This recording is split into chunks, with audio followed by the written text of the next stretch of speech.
remiss if I didn't give a special shout to Ms. Moses and Raiden. Raiden, not Raiden, but Raiden Harmon, who is a beautiful man, and I don't know if he gets enough credit for being as gorgeous as he is. And I just want to make sure that everyone at home knows, because sometimes it's hard, it doesn't really come across on stream, and we have to get realistic, and Bjorn and I are here to be sort of envoys, really, ambassadors, bringing you the real experience of EVE Vegas 2019, and part of that experience is how unbearably handsome Raiden Harmon is. And I hope that you guys are aware, and I hope that you give him appropriate credit. If you need to, you can contact him directly on Twitter. I think he's on there. Just let him know. Let him know. He needs to know. Yesterday we had a really busy schedule. We got to see what was coming up the whole weekend. After everything yesterday, we went out pub crawling, which was really cool. We did. Yes. I tell you what, I wasn't feeling it. I was really not looking forward to that entire event. But as soon as I met up with my group, I was with group 11, yep. It was just nonstop good conversations. Everyone in the group was interesting, everyone was engaged, everyone had something to add or contribute to the conversation. And when we ended up at Golden Spike, or Gold Spike, yes, the last club. It was fantastic. There was gigantic Jenga. It felt like recess. Like yeah. They had like an inside area and then the outside area. I'm not kidding. It felt like being back at school, except everyone's adult and playing giant games. It was like really absurd and awesome at the same time. The interesting thing about this EVE Vegas is that it's happening on the weekend before Halloween, so yes. A lot of places are having Halloween parties. So in addition to a horde of EVE players descending upon this establishment, there were also people in costume. I think almost the entire cast of Street Fighter appeared, just like MC Hammer was hanging out there. Yeah, not related to one another at all. MC Hammer and Vanilla Ice, they're just like people who happened to have coincidentally, complementary costumes. It was really fantastic. Nice. It was absolutely great. Walking around seeing EVE players just playing gigantic chess with some random people at the club. Connect 4? Did they have Connect 4 up on the wall? And gigantic Jenga and everything. It was just... It was something else. If you've never made it to an EVE Vegas, you've missed your shot.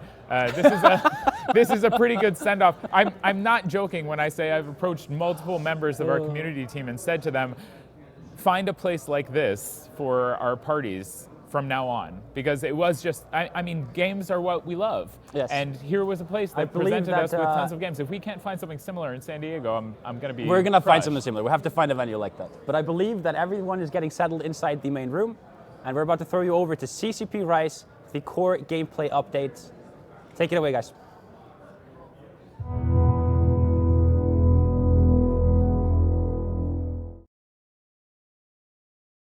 About like 1, 2. Yeah.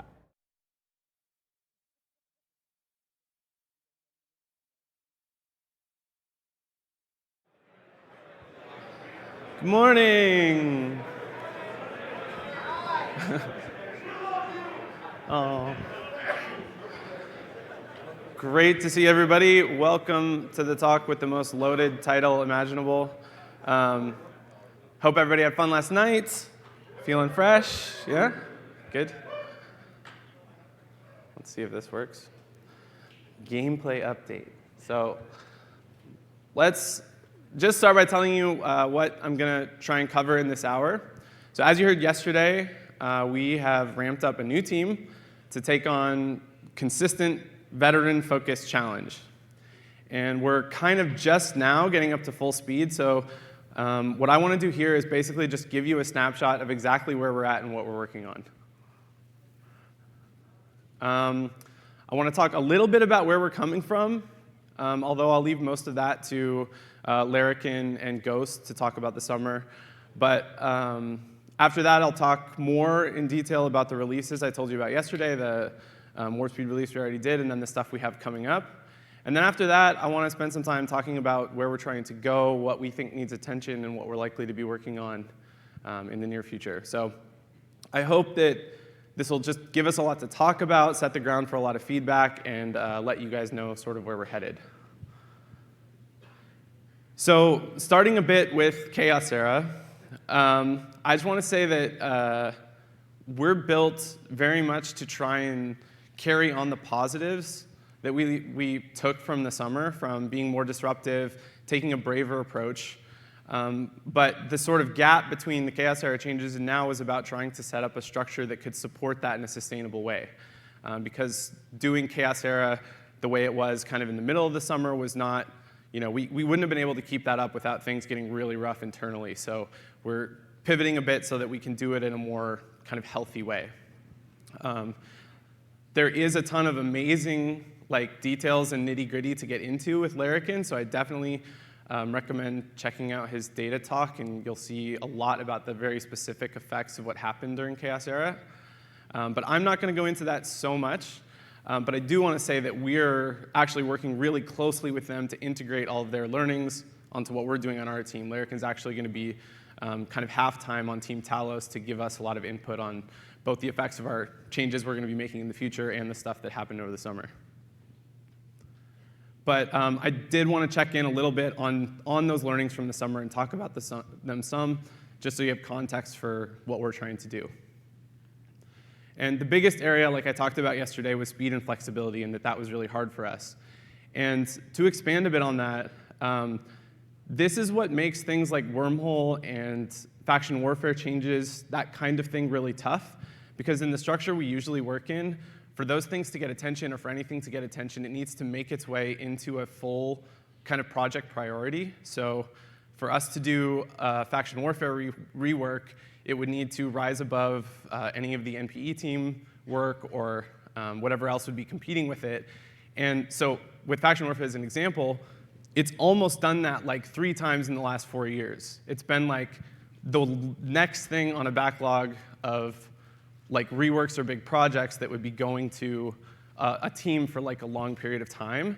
But because it doesn't make it up high enough in that priority list, it doesn't get any attention at all. And that's kind of the big problem, and the big thing we're learning is that for the things that we really need to be iterating on and improving, but don't quite make it into that upper tier of priority for us to dedicate a whole team to, they just get ignored or stagnate.